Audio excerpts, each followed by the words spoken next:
Okay, we're going to kind of break this into pieces here. What they're doing is they're having you graph the sine and the cosine functions, which the basic graphs are given in the reading. You use your table from your unit circle, graph the points, and you get the wave, the curves. So what you have here are variations of the curves that look, let's see if I can show it to you, like this. This being the sine curve, this being the cosine curve. Again, these points are plotted and a smooth curve, and because the domain is the set of all real numbers, this continues forever in both directions, and also because both the sine and cosine functions are periodic, you will see that there's a repetition in the graph, or it's sometimes called, the graph is called cyclic, like for a cycle, that it repeats every 2 pi radians or every 360 degrees. You need to know these two basic guys right here. You should memorize them. Take the time, make a table, plot the points, and draw your curve. What I like to remember here on these two guys is that the sine of 0 is 0, the sine of pi is 0, the sine of 2 pi is 0. The sine of pi over 2 is 1, the sine of 3 pi over 2 is negative 1, and I get used to drawing that smooth curve from where my x-intercepts are and where my highs and my lows, my relative max, my relative min. And I do that also for cosine. Notice that cosine of 0, it's 1. Cosine of 2 pi, it's 1. Cosine of pi, it's negative 1. And you have your x-intercepts at x equals pi over 2 and x equals 3 pi over 2. And you have the same basic curve. It's just that one's a translation of the other. Now, once you learn that, then they talk about the curve. Actually, let me come back here. They talk about the curve having what's called amplitude. The amplitude, it kind of gives you an idea from the midline here how high and how low it goes. So what we say here is that the amplitude for the basic sine and cosine curves is 1, because you take the high, you take the low, you subtract and divide by 2. You take the high, you take the low, you subtract those values, and you divide by 2. So 1 minus negative 1 divided by 2 is 2 over 2, which is 1. So the basic amplitude for the sine and for the cosine curves are 1, and the period is 2 pi or 360 degrees. Now, when they start multiplying by constants, here the constant is out in front times the sine of the value, and here it's just times the b is times the x, whether it's sine or cosine. The amplitude is equal to the absolute value of whatever this value is. Because again, with y, the basic curves, y equals the sine of x and y equals the cosine of x, you have an amplitude of 1 and amplitude of 1. So here the amplitude is being multiplied by that number. Now we take the absolute value because the amplitude is a positive number. The period is affected by this number that's times the x.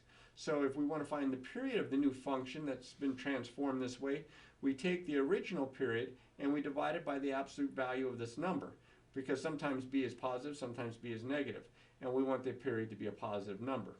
So it's 2 pi divided by the absolute value b. You need to know these two things. Also, if they multiply the sine and the cosine, the basic curves, by a negative out in front, you've reflected the graph into the x-axis, whereas if you multiply the x times the negative 1, you reflect it in the y-axis. And then, of course, there's the transformations of the graph where you're sliding it right, left, upward, downward. You have x minus h and then a plus k on the outside.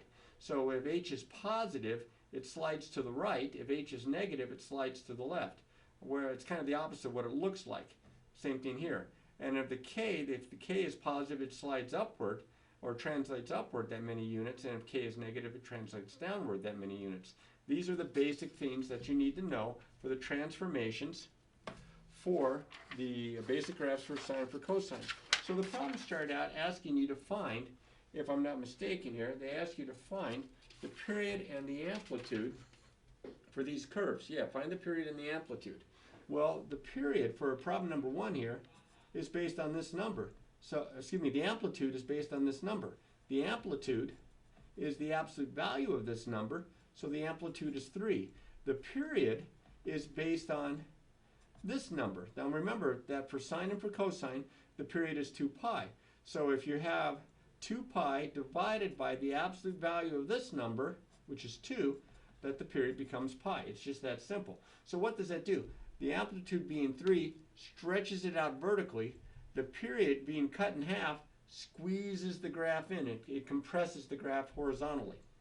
Over here, the amplitude would be 5/2.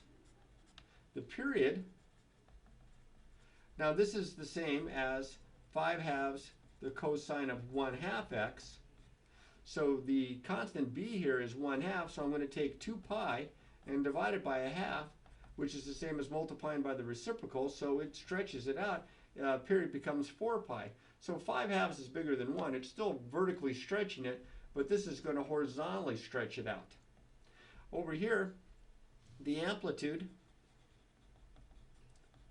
is 2/3. The period, now your constant here is pi, so you take the period of the original function sine, which is 2 pi, divide by that constant, and you can see that the period is 2. So that's going to compress it and squeeze it in. All right, very similar for these next problems here as well. Let's see, 7, 9, 11, 13 all have the same directions. Here, you take the amplitude. I'm just going to abbreviate A and P. The amplitude is the absolute value of -2, which is 2. The period, because x is being multiplied by 1, the period does not change. It's 2 pi. Over here, the amplitude, you see it right there, is the absolute value of 3, which is 3. The period is 2 pi divided by the constant here, 6, so that's pi over 3. So it stretches it vertically, it shrinks it horizontally. This one stretched it vertically, and that negative is going to reflect it in the x-axis, and the period is 2 pi, so it doesn't stretch it or shrink it horizontally at all. Here, the amplitude is the absolute value of 1/4, which is 1/4, so that kind of shrinks it down vertically, and this 2x over 3 is the same as 2/3 x. So I'm going to take, to find the period, I'm going to take the original period 2 pi, and I'm going to divide it by 2/3, which is 2 pi over 1 times 3 over 2, which is 3 pi. So that's going to stretch it out horizontally just a bit. Now over here, the period, or excuse me, let's go with the amplitude again. The amplitude is the absolute value of 3, which is 3. The period is 2 pi divided by this constant here, which is 4 pi. 2 pi divided by 4 pi is 1/2, and you can see that it has shrunk it horizontally. Now, for problems 15, 17, 19, and 21, they ask you to describe the relationship between the graphs of f and g. Okay, now this goes back to what I was talking about at the very beginning of this video about, in this case, how things are translated to the right or to the left, upward or downward.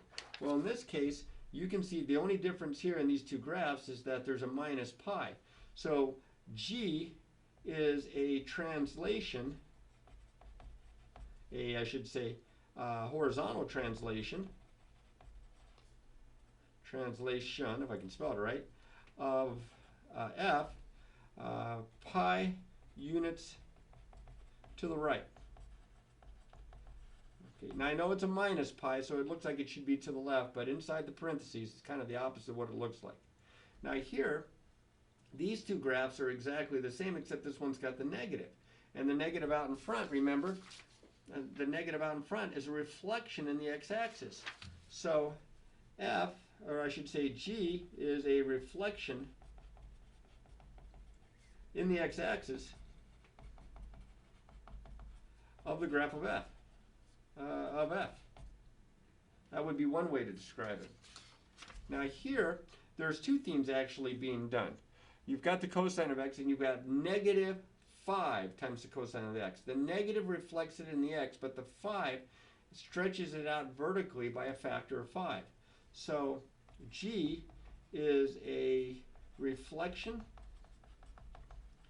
in the x-axis and a vertical stretch by a factor of 5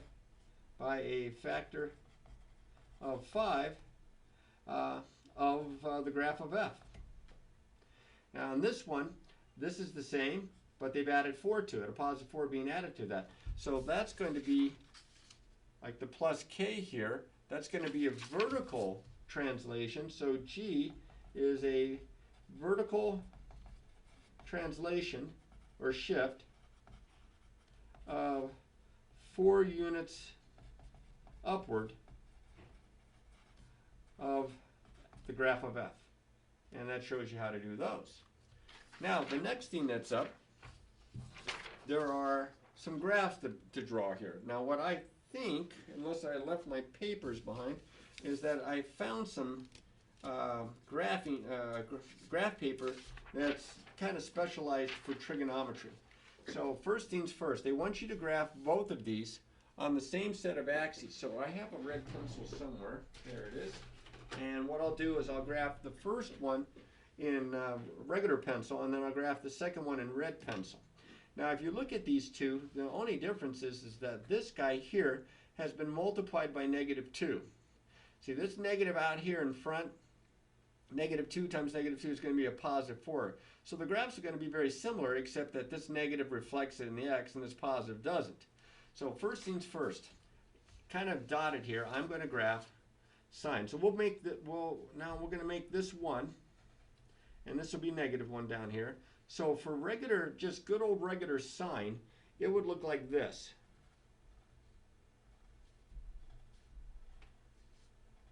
Notice here I'm graphing the x-intercepts and the relative maximums and relative minimums.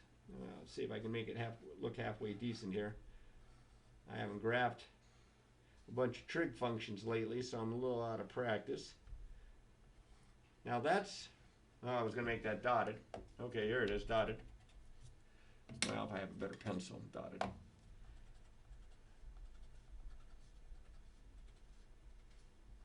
Okay, that's just good old y equals the sine of x. The -2 is going to stretch it and reflect it. So all the x-intercepts are going to stay the same. Oh, I'm going to use a pencil here. All the x-intercepts are going to stay the same, because when you multiply -2 times 0, you still get 0. But what happens is it stretches it up and then reflects it. So this guy, which is up at 0, 1, would go up to, negative pi over 2, 1 would go to negative pi over 2, 2, but then it reflects it down here. This guy would get reflected up here and stretched. This guy would get reflected down here and stretched. This guy would get reflected up here and stretched. And you say, well, I am never going to remember all that. Well, that's why you can make a t-chart and then plug values in. If you know where your x-intercepts are going to be and you know where your highs and lows occur at which x values, you're on your way. And then the positive 4 in front, see the one that's dotted? Now it's stretched out by a factor of 4. 1, 2, 3, 4. Now the highs are going to be here, and the lows are going to be 2, 3, 4 here. It's going to have the same x-intercepts, but this guy here is going to look a little bit more stretched out, like you just stood it in front of a carnival mirror. So the actual two answers are the solid, darker pencil one, regular pencil one. That's the first guy here. This is the solid pencil one here. And then this is the red one here. And you have those graphs. Okay. All right, next guy up. Well, this is less of a change between the two. In fact, I just graphed the sine of x just a second ago. This is y equals the sine of x. This is the same as y equals the sine of 1/3 x. So this affects the period. The period, remember, is 2 pi. If you divide it by 1/3, it becomes 2 pi over 1 times 3 over 1, which is 6 pi. So that's going to stretch it out. It's going to stretch it out horizontally. So let's go to here. Let me put the original guy, just like I did the first time. Let me put the original guy in pencil. So it's here, it's here, it's here. I don't know if I have enough graph here. I might not have enough space. It's here, it's here, it's here, and it's here. This is the original guy. This is, I shouldn't say that just the original guy. This is the first one they asked for you to graph in this problem. Hopefully you can see that okay. And then what happens is it gets stretched out by a factor of 3. So the y-intercept stays the same, which is 0, 0. But this, which happened at pi over 2, is going to happen by 3 times pi over 2, which is 3 pi over 2. So this point right here stretches way over to here. See, I might need to extend this just a little bit. I don't think I've got a big enough piece of my graph here. So let's see.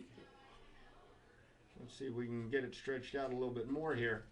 All right, so then this guy here, which is at pi, which is 1, 2, 3, 4, 1, 2, 3, 4, 1, 2, 3, 4. This guy comes way out to here. Here's part of my graph.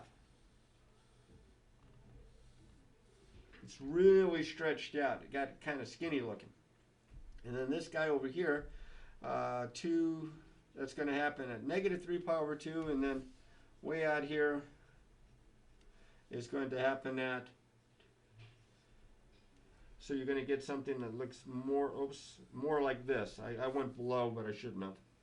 I'm getting sloppy because I'm trying to hurry this. I think somebody else wants to use the media room. All right, so that's what the graph of this guy looks like. It's the one that's in red, that's stretched out. Let me show it to you again. If you need to, freeze this so that you can see it. And I think that all fits on the screen. All right, the third guy, finally a cosine. What this guy wants you to do is he wants you to, let me get some more graph paper here. He wants you to graph it, the original cosine. Now we talked about this, that the original cosine up here doesn't start at 0, 0, it starts at 0, 1. The x-intercept's at pi over, x equals pi over 2, then down here at negative 1, then up here at 3 pi over 2, and then back up to positive 1 there. So you can, oops, I messed up. So you can graph these key points, the x-intercepts and the highs and lows, or the relative mins and the relative maxes. And this, oops, that's supposed to be curved, not straight line there.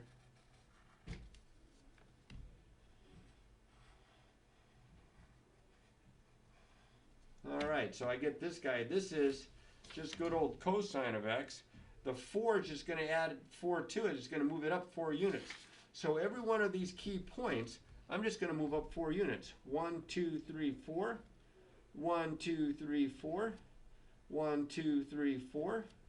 1, 2, 3, 4. 4. 4. 4. 4 and 4. So my graph is now looking like this. And you can see it's the graph of this. I'm almost done. And everything's been shifted up 4 units vertically. This is a not a stretch, but a translation of 4 units up. Okay? Then I believe, yep, we have, sorry, this is the one I should have done in red.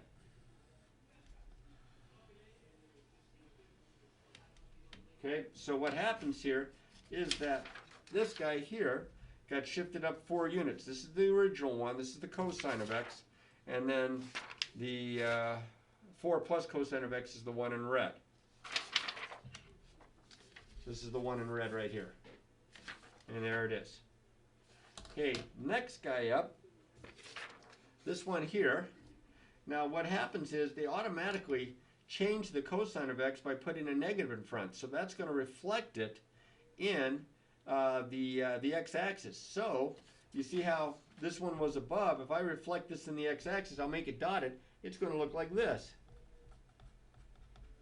See how it's been reflected in the x-axis? So that's what the original guy here is going to look like. So I get a piece of graph paper here, and I'm going to graph that one first. Again, here's, whoops, negative 1 and 1. So it's going to look like this.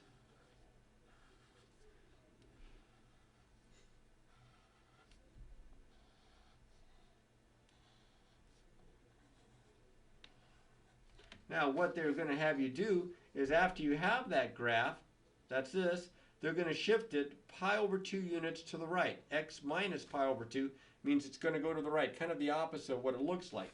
So pi over 2 are 2 of these little squares. So what happens is like this guy here, he moves over 2 units. This guy here moves over 2 units. This guy here moves over 2 units. This guy here moves over 2 units. This guy here moves over 2. This guy here moves over 2. Moves over 2.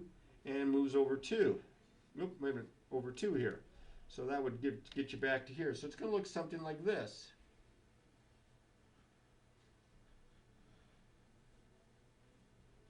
Now I say 2 units, that's only because the 2 squares is pi over 2 units. So actually when I say shifting at 2 units, shifting at 2 squares, shifting it pi over 2 units to the right. And that's what the graph of that one looks like. So it's going to take some practice. I would suggest that you make T-charts. Definitely make sure that you can graph the sine, y equals the sine of x and y equals the cosine of x on, on your worst day. Practice so much that you have that one those two memorized. And then remember what happens to the transformations as far as all the information that I talked about here and here at the beginning of this video. All right, practice, practice, practice.